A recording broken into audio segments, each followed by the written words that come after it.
सुश्री बांसुरी स्वराज। धन्यवाद अध्यक्ष जी।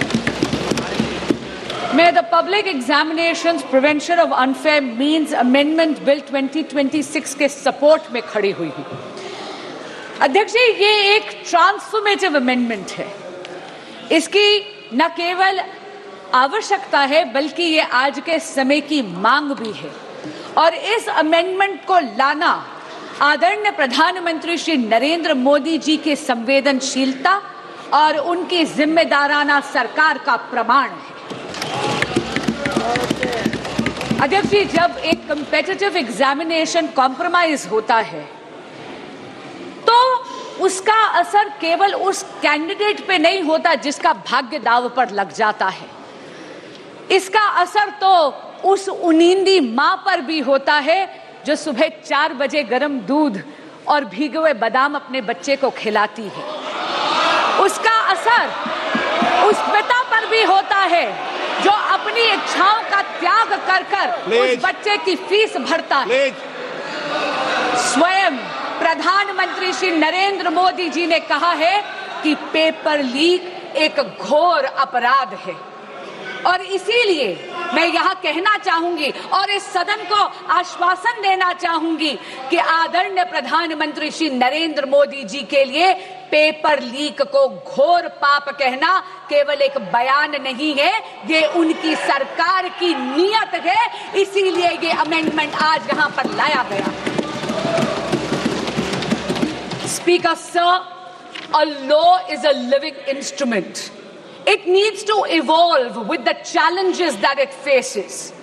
And in a democracy as complex as ours, in a democracy as large as ours, an examination is definitely the truest, most meritocratic ritual. Because this is one ritual where under the same clock, the son of a laborer and the daughter of a CEO sit down, answer the same set of questions and get judged by the same yardstick. When such a ritual, such an examination is compromised, what gets diluted is a very holy covenant. A covenant that binds the most striving children of India. A quiet promise that in India, effort and merit alone shall prevail. अध्यक्ष जी, आज परीक्षा mafia संगठित हो गया है, cross state criminal network बन गया है और ये बिल, ये जो संशोधन आज लाया गया है, ये ज्यूरिसडिक्शन की उलझन को सुलझाता है, उसको समाप्त ही कर देता है। क्योंकि इस बिल में ये प्रावधान है कि केंद्र सरकार एक स्पेशल टास्क फोर्स का गठन कर सकती है इन्वेस्टिगेशन के लिए और एक बार जांच शुरू हुई तो घड़ी की गिनती चलने लगती है न्याय के पक्ष में। क्यों? क्योंकि ये बिल ये प्रावधान भी देता है कि हर स्टेट और हर यूनियन टेरिटरी में एक स्पेशल फास्ट ट्रैक कोर्ट का गठन हो। यही नहीं, इन्वेस्टिगेशन एजेंसीज को ये बिल ये कहता है कि आपको मात्र 2 महीने के अंदर अंदर पूरी की पूरी प्रक्रिया समाप्त करनी है और जो फास्ट ट्रैक कोर्ट है उसको पूरा का पूरा ट्रायल 3 महीने के भीतर भीतर खत्म कर कर अपना फैसला देना है। 50 लाख का जुर्माना देना पड़ेगा अब और उसकी सजा भी 3 से 5 वर्ष की बजाय 5 से 10 साल तक बढ़ा दी गई है। अगर कोई सर्विस प्रोवाइडर इसमें जुर्म करता है तो उसका जुर्माना बढ़ाकर 5 करोड़ रुपए कर दिया गया है और 8 साल के लिए उसको डीबार कर दिया जाएगा। और यही नहीं, अगर कोई क्रिमिनल ऑर्गेनाइजेशन इसमें है, कोई संगठित अपराध इसमें अगर पाया जाता है तो मिनिमम फाइन 10 करोड़ रुपए कर दिया गया है और जेल का टर्म 7 से 10 वर्ष कर दिया गया है। And therefore, Speaker Sir, this amendment protects merit, it preserves fairness and safeguards the dreams of India's youth. It provides for expeditious investigation. It provides for time-bound trial procedures while reinforcing institutional accountability across the entire examination ecosystem.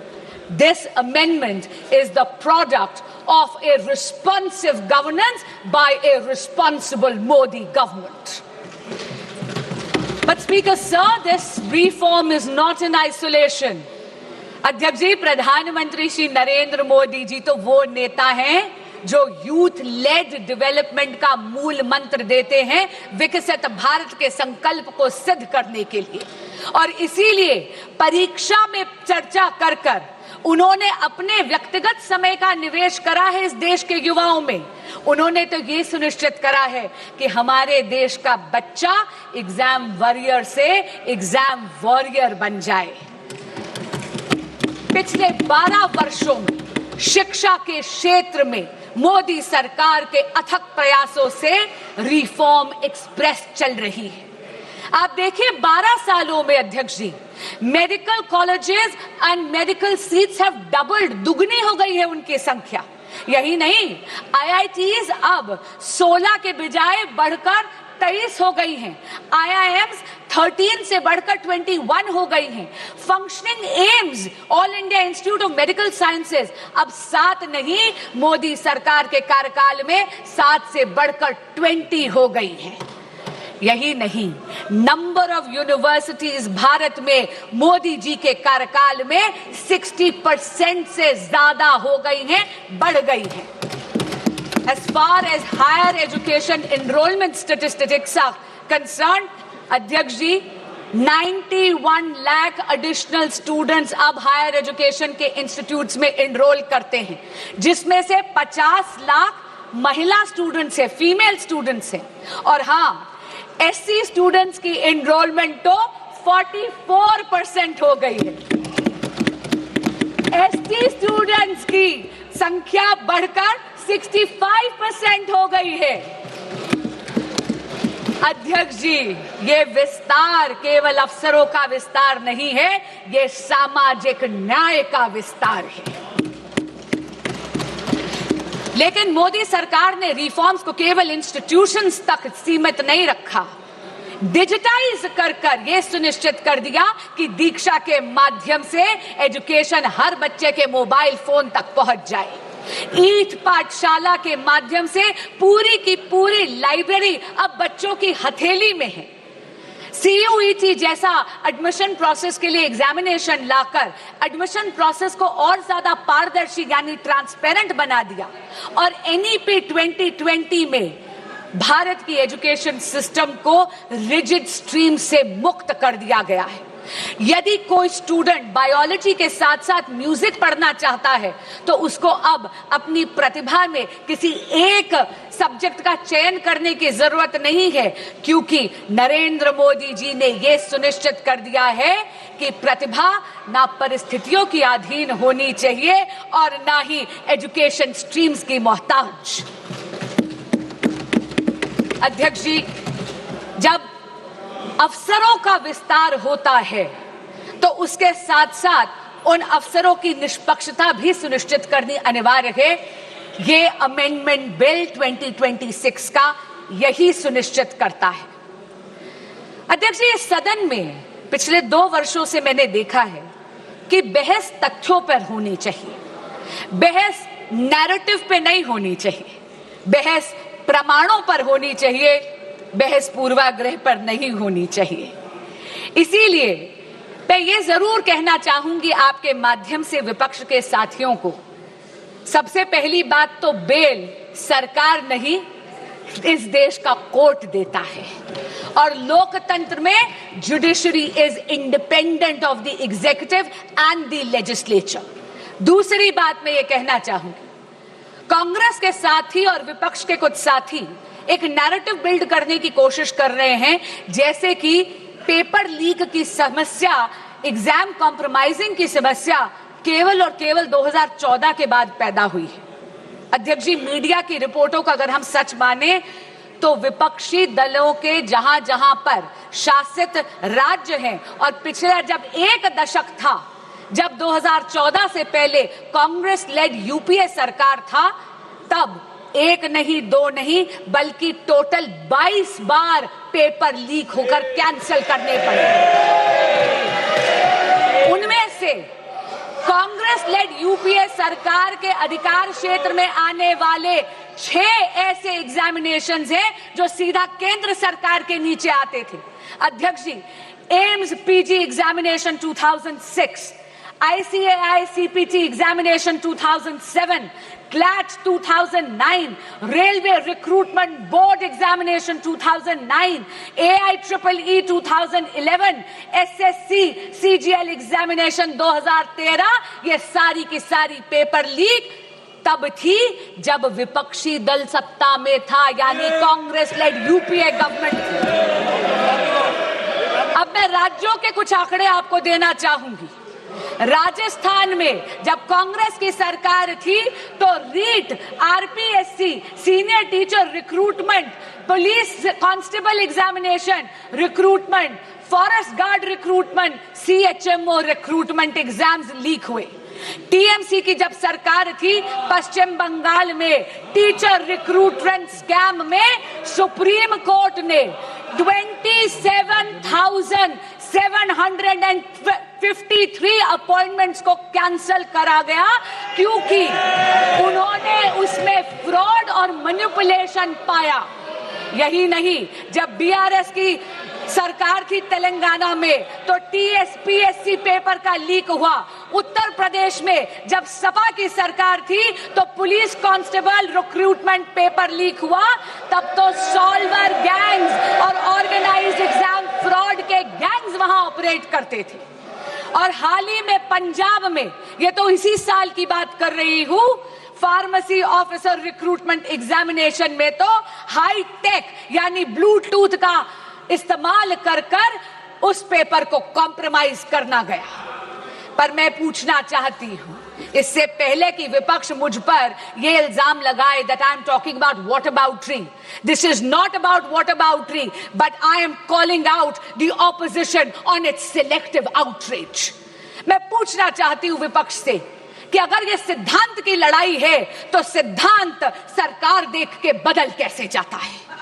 मैं पूछना चाहती हूं कि अभी खड़े होकर इन्होंने तत्कालीन केंद्रीय शिक्षा मंत्री की बात करी, क्या माननीय गौरव गोगोई जी ने अभी तक पंजाब के एजुकेशन मिनिस्टर का इस्तीफा मांगा है या नहीं?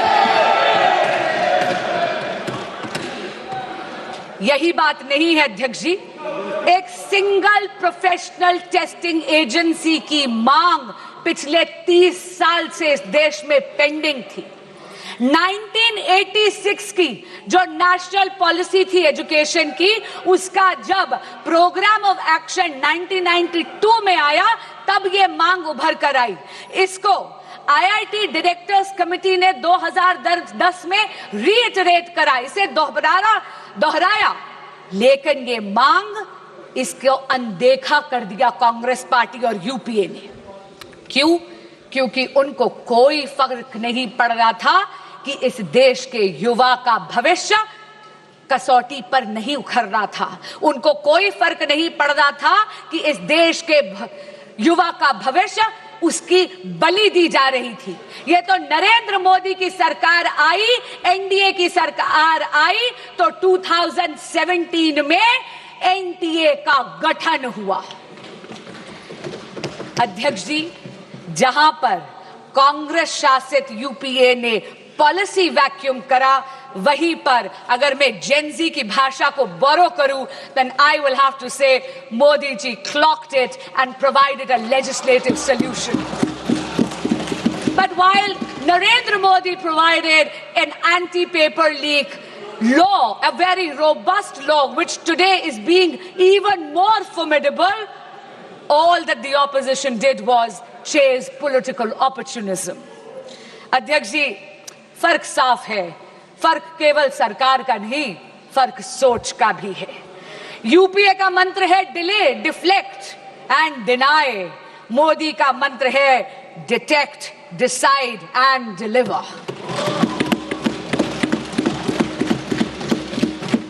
इनका ये रवैया देख के अध्यक्ष जी कवि दुष्यंत की दो पंक्तियां मुझे याद आती हैं। तुम्हारे पैरों के नीचे कोई जमीन नहीं है, तुम्हारे पैरों के नीचे कोई जमीन नहीं है, कमाल है कि फिर भी तुम्हें यकीन नहीं है। अध्यक्ष जी, अपनी वाणी को विराम देने से पहले मैं ये जरूर कहना चाहूंगी कि बात राजनीति की नहीं है, बात इस देश के युवाओं की है। और इस देश के युवाओं का भविष्य किसी भी राजनीतिक विचारधारा या दल की डिफरेंसेस से ऊपर है। और इसीलिए मैं यहां से इस सदन के पटल से हर प्रकार के एग्जामिनेशन माफिया को चेताना चाहूंगी कि आप इस सदन के संकल्प से बड़े नहीं हैं।